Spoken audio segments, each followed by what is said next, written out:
اور یوسف کے بھائی کنعان سے مصر میں غلہ خریدنے کے لیے آئے تو یوسف کے پاس گئے، تو یوسف نے ان کو پہچان لیا اور وہ ان کو نہ پہچان سکے۔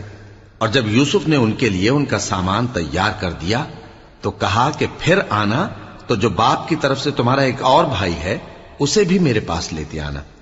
کیا تم نہیں دیکھتے کہ میں ناب بھی پوری پوری دیتا ہوں اور مہمانداری بھی خوب کرتا ہوں؟ اب اگر تم اسے میرے پاس نہ لاؤ گے تو نہ تمہیں میرے ہاں سے غلہ ملے گا اور نہ تم میرے پاس ہی آ سکو گے۔ انہوں نے کہا کہ ہم اس کے بارے میں اس کے والد کو پھسلائیں گے اور ہم یہ کام کر کے رہیں گے۔ اور یوسف نے اپنے خدام سے کہا کہ ان کا سرمایہ یعنی غلے کی قیمت ان کے سامان میں رکھ دو۔ عجب نہیں کہ جب یہ اپنے اہل و عیال میں جائیں تو اسے پہچان لیں، اور عجب نہیں کہ یہ پھر یہاں آئے۔ بس جب وہ اپنے والد کے پاس واپس گئے تو کہنے لگے کہ ابا، ہمارے لیے غلے کی بندش